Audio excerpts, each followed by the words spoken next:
Mitt navn er Christian Broch, og velkommen til Gus... Mitt navn er Christian Broch, og velkommen til News for Guru. Hallo, slapp av, folkens. Jeg har ikke kreft. Jeg kan hjertet. Han sier selv at han ikke er ute i ramma.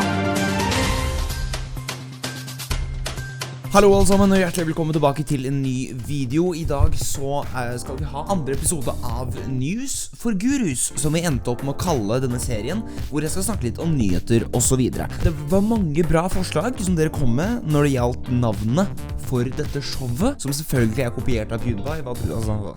Så jeg ville bare nevne de som kom med de gode forslagene, fordi det kom veldig mange gode forslag, så jeg tenkte jeg bare skulle lese opp nevneverdige forslag på titler til dette showet. Forslag fra Mario Place: Jeg trenger subs. Veldig god titel, jeg liker den veldig godt. Kall nyhetsvideoene for Per.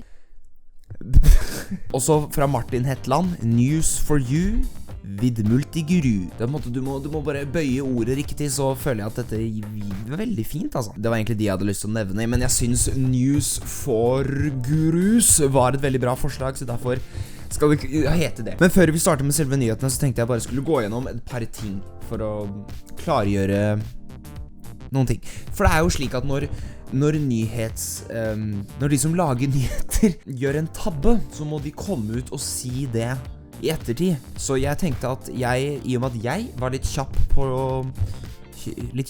så tenkte jeg at jeg skulle bare si at det er nok slik at Norge må være litt forsiktig med memesa sine likevel. For jeg var litt tjukk i huet, jeg var dum, jeg var dust i huet, og jeg tar dem på min kappe. Det er greit. Norge er jo med i EØS, og det tenkte ikke jeg på i det hele tatt. Jeg var så overlykkelig om at jeg tenkte at, å herregud, memes, vi beholder dem. Men Norge er jo med i EØS, som jeg hadde helt glemt. Så det gjelder antageligvis oss også. Nå har vi ikke helt kommet frem til hva denne artikkel 13 egentlig går ut på enda. Det har ikke skjedd noe foreløpig. Vi vet ikke helt hva som kommer til å skje enda, men jeg kommer selvfølgelig til å snakke om det når det eventuelt skjer. Hvis du har lyst til å kjøpe den t-skjorta der du får definisjonen på ordet meme, så er det bare å trykke på linken i beskrivelsen. Jeg vet ikke helt om jeg har rettigheter til å selge den t-skjorta, men vi gjør det for det. Og så tenkte jeg også at jeg kunne komme med en oppdatering på O'boy-krisa.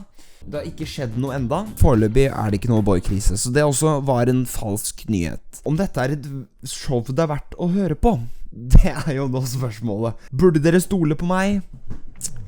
Ja. Jeg tenkte at i dag så skal vi nå snakke om norske artister, eller rettere sagt reality-stjerner som blir artister, eller prøver å bli artister. Voldelig Ole lagde jo en egen video på dette. Jeg tenkte at jeg skulle bare nevne det litt sånn kjapt som en del av nyhetene, men jeg ville også liksom snakke litt om det, og samtidig reagere på den nye låta til Frank Løke. Så la oss bare sette i gang. Og ja, jeg er litt sent ute med alle disse nyhetene, men jeg jobber, så jeg rekker ikke å på en måte lage video hele tiden, ok? Det er et veldig bra sånn nyhetsprogram, hvor det er ikke nyheter i det hele tatt. Det er bare jeg som diskuterer 2 uker gamle nyheter. Fantastisk. Så som dere vet, så var det slik at Melina fra Ex on the Beach slapp ut en låt som het Bitch.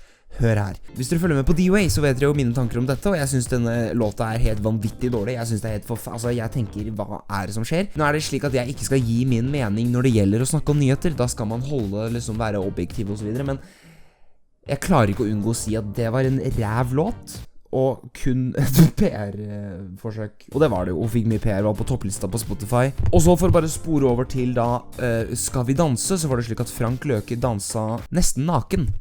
Og det var mye kontroversielt rundt det, eller det vil si, dansepartneren ble veldig sånn, likte ikke det, og syntes det var veldig ubehagelig og så videre, som er forståelig, veldig forståelig. Jeg så ikke selve Skal vi danse-greia, men det hørtes gøy ut når jeg fikk høre om det, men så innså jeg etter hvert at for hun så kan det ikke ha vært kult, men så var det også noen rykter om at TV2 var med på det og visste om det. Så er det noen som sier at de visste ikke nøyaktig om det, men de visste at han kom til å gjøre noe kødd, så det er mye sånn spekulasjon. Jeg vet ikke om han egentlig har kommet frem til det, men Frank Løke har jo da blitt sammen med Ex on the Beach Helene, som, jeg ser ikke på Ex on the Beach, det orker jeg ikke, jeg klarer ikke, det er helt, jeg blir uvel. Og han Frank Løke er jo nå blitt sammen med henne, og da har jo de kommet med en låt da, som heter nok en sånn reality-låt. Jeg skjønner, 2 sek nå. Nå skal vi finne den låta, så skal vi høre på den sammen. Den heter så mye som Action Frank. Jeg har ikke hørt på den da. Jeg tenkte jeg skulle vente. Den kom jo ut for et par dager siden, men jeg tenkte jeg skulle høre på den fordi jeg ville gi min reaksjon til dere, tilfelle den er, jeg tror jeg regner med er ganske ræva. Vi får se. Ble kastet ut, da skal vi danse. Leverte en skandale. Men nå er Action Frank endelig fri, så alle haterne kan klage. Vi ser han er i slaget. Og nå er Action Frank noe. Nei takk, ikke helt min type musikk, må jeg bare si. Jeg bare lurer på om den er på topplista nå. Da ble jeg litt skuffet. Action Frank er på 12. plass. Han kommer til å komme på toppen, og det blir vondt, tenker jeg, men vi får se. Mens vi er inne på reality-deltagere og X on the Beach, for nå er det 2 X on the Beach-greier, men nå kommer det enda en. Nå er det jo slik, dette er også en litt gammel nyhet, eller gammel. Den holder på.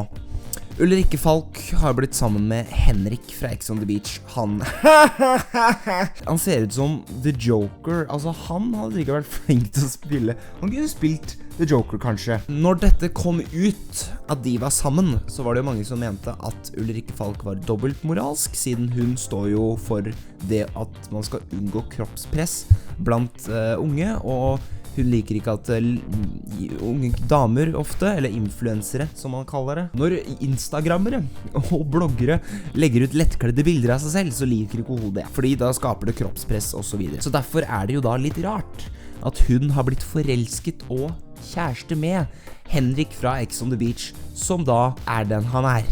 Og hvis du ikke forstår hvorfor, så er det måten Henrik er på. Han skaper jo kroppspress med alt det han driver med på X on the Beach. X on the Beach er jo et stort program som egentlig skaper mye kroppspress, mener mange. Litt dobbeltmoralsk der, mener mange. Så vi får se hva som skjer der videre.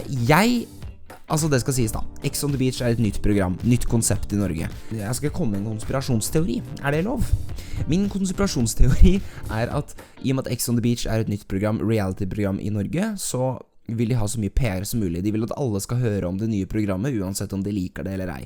Så derfor har de forskjellige deltakerne, de gjør litt forskjellig PR. Melina kommer med låt. De blir sammen med Frank Løke, som også har gjort noe kontroversielt, så det hører sammen. Han har gjort noe, og da blir vi kjærester. Eller da flørter vi, sånn at jeg også får litt PR. Og så Ulrikke Falk trenger kanskje litt mer PR, og valgte med nye boka si, eller hva den kommer nettopp, og så. Dere skjønner hva jeg mener. Da ble X on the Beach-deltakerne, de er med i mye drama nå, i mye nyheter, og det er nok bevisst. Det er egentlig det jeg hadde lyst til å snakke om i dag, litt den der teorien, konspirasjonsteorien om at kanskje det er litt sånn meninga da. Kanskje det er gjort med vilje. VG skriver også nå at det kommer til å bli dårlig vær når det er høsten. Vet ikke om det er en nyhet, så hvis dere føler at jeg tar opp gamle eller mer åpenbare nyheter fremover, så kan dere tenke at jeg er ikke så mye annerledes enn de andre avisene. Jeg har i hvert fall ingen plussaker. Hæ? Alt dette er gratis. Alt. Så jeg tenker at det var nok for denne News for Gurus, hvor jeg snakker om nyheter og hva jeg tenker om dem og så videre. Hvis dere liker konseptet, som jeg ikke er mitt, så for så vidt, så hvis jeg vinner en Gullsnuten-pris for dette, så kan dere bare drite i det. Kan bare drite i. Da snakkes vi i neste video. Hva vil dere se? Jeg tenkte at neste video kunne bli at jeg reagerer nok en gang på deres kanaler og deres videoer. Så kom med forslag, eller kom med hei, jeg vil bli reagert til. Og så må dere også huske at hvis dere vil at jeg skal reagere til kanalen deres, så må dere tåle at jeg tuller litt med dere, ok? Dette var News for Gurus. Hallo, folkens. Slapp av, folkens. Jeg har ikke kreft. Jeg kan hjertet. Han sier selv at han ikke er ute i drama. Og som sagt, hvis du har lyst til å kjøpe meme t-skjorte, altså en t-skjorte der det står meme og definisjonen på meme og så videre, som jeg synes er litt meme, så er det bare å trykke på linken i beskrivelsen. Der kommer du til nettbutikken min, og så kan du kjøpe den for sånn 150 kroner eller noe sånt. Det er ganske greit, altså. Vi snakkes.